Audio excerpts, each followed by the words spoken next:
Guys Idol, magandang araw po sa inyong lahat. Ngayon, pag-usapan naman natin yung tungkol po sa pag-aristo. Actually, marami na akong vlog na ginawa tungkol po sa tinatawag na arrest, the taking of person into the custody in order that he may be bound to answer charges against him or her for the violation of an offense. Siguro dahil sa mga tanong, mga questions, concern ng aking mga viewers sa aking YouTube channel, gagawa na lang ako ng another version topic tungkol po sa pag-aristo na tinatawag.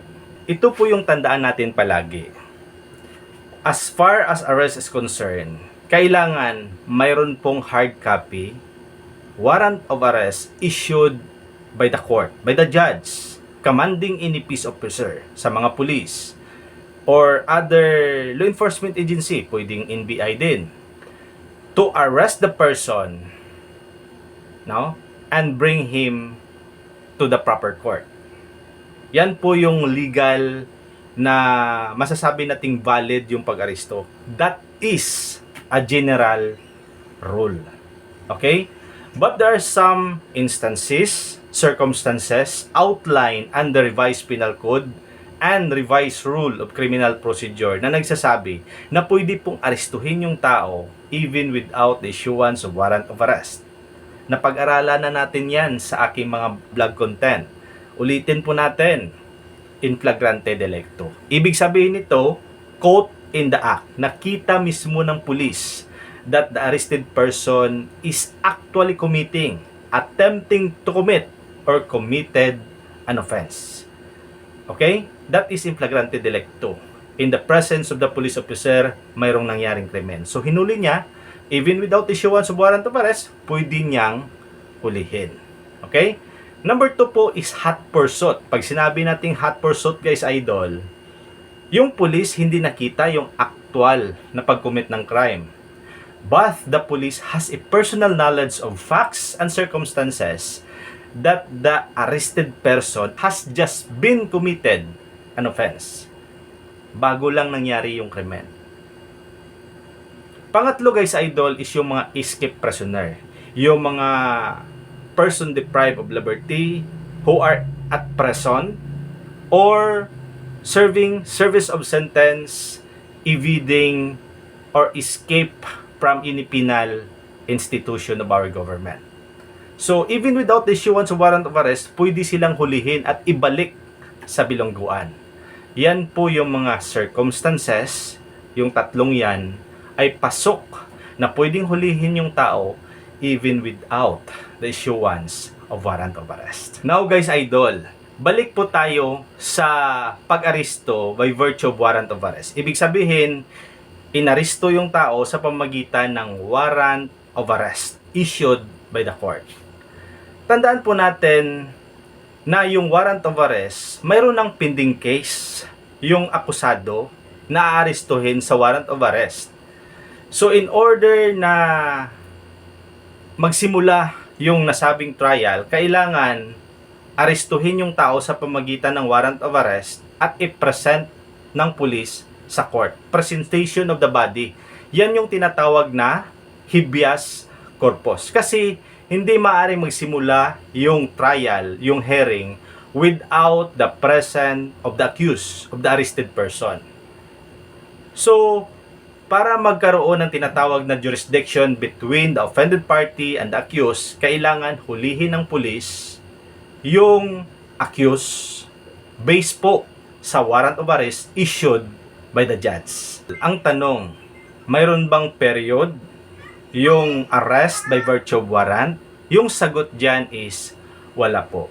Kasi ulitin po natin, the case was already filed in court. Mayroon ng pending case sa korte. So paano magkaroon ng delay in the delivery to proper judicial authority if yung nasabing kaso was already in court? Now, guys, idol, if yung arrest by virtue of warrant is walang period, ang tanong, mayroon bang period yung warrantless arrest? Yung pinakasagot dyan is, of course, meron. Kasi, kailangan i-prove ng prosecution, ng police, based on gathered facts, based on evidence, na mayroong probable cause. And it is the responsibility of the prosecution to prove in court na yung taong inaresto is mayroon talagang ginawang krimen. Okay? So, paano kung yung pag-aresto is invalid? Walang probable cause, walang ground para arestuhin yung tao. Anong maaaring ikaso sa isang pulis or arresting officer? Of course, under Revised Penal Code, that is a violation under Article 124. That is arbitrary detention. Sa warrantless arrest, yung period na sinasabi ko dito is under sa Article 125 ng Revised Penal Code. Delay in the delivery of arrested person to proper judicial authority. Ano yung judicial authority na sinasabi dito? Of course, that represent sa courts. No? Ano yung mga courts? Municipal Tri-Court, Municipal Tri-Court in City, Municipal Circuit Tri-Court, and the Regional Tri-Court. So, kailangan pag-aresto ng pulis, kailangan ma-file yan within the period. Depende po sa crime or offenses na ginawa ng taong aarestuhin. Now, yung period na sinasabi dito is 12/18/36. Kailan ito mangyayari? Unahin natin yung 12 hours. Sa 12 hours, kailangan i-file ng pulis yung kaso within 12 hours. Within the period of 12 hours for the crime or offenses punishable with light offenses. Ibig sabihin, simpleng fines or short jail terms from 1 day to 6 months. Pangalawa is 18 hours for those crime or offenses na makonsider natin as correctional penalties. So, from 6 months and 1 day to 6 years. Yung panghuli guys idol is yung 36 hours. Ibig sabihin for crimes and offenses punishable by afflictive or capital penalties. From the duration of 6 years and 1 day to 40 years imprisonment. No? Kasi yung 40 years, yan yung pinaka-maximum, na pinakamataas na penalty dito sa ating bansa. Kasi na-abolish na yung death penalty. So, anong pinakamataas na penalty? Reclusion perpetua, which has a maximum period of 40 years imprisonment.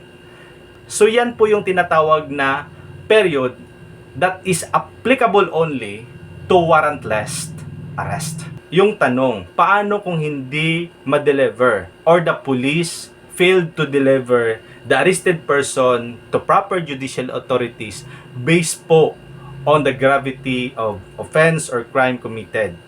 Hindi na-meet yung tinatawag na period, 12/18/36. Imbis na 12 hours, na-lapse yung nasabing period, na sobrahan, so ano mangyayari?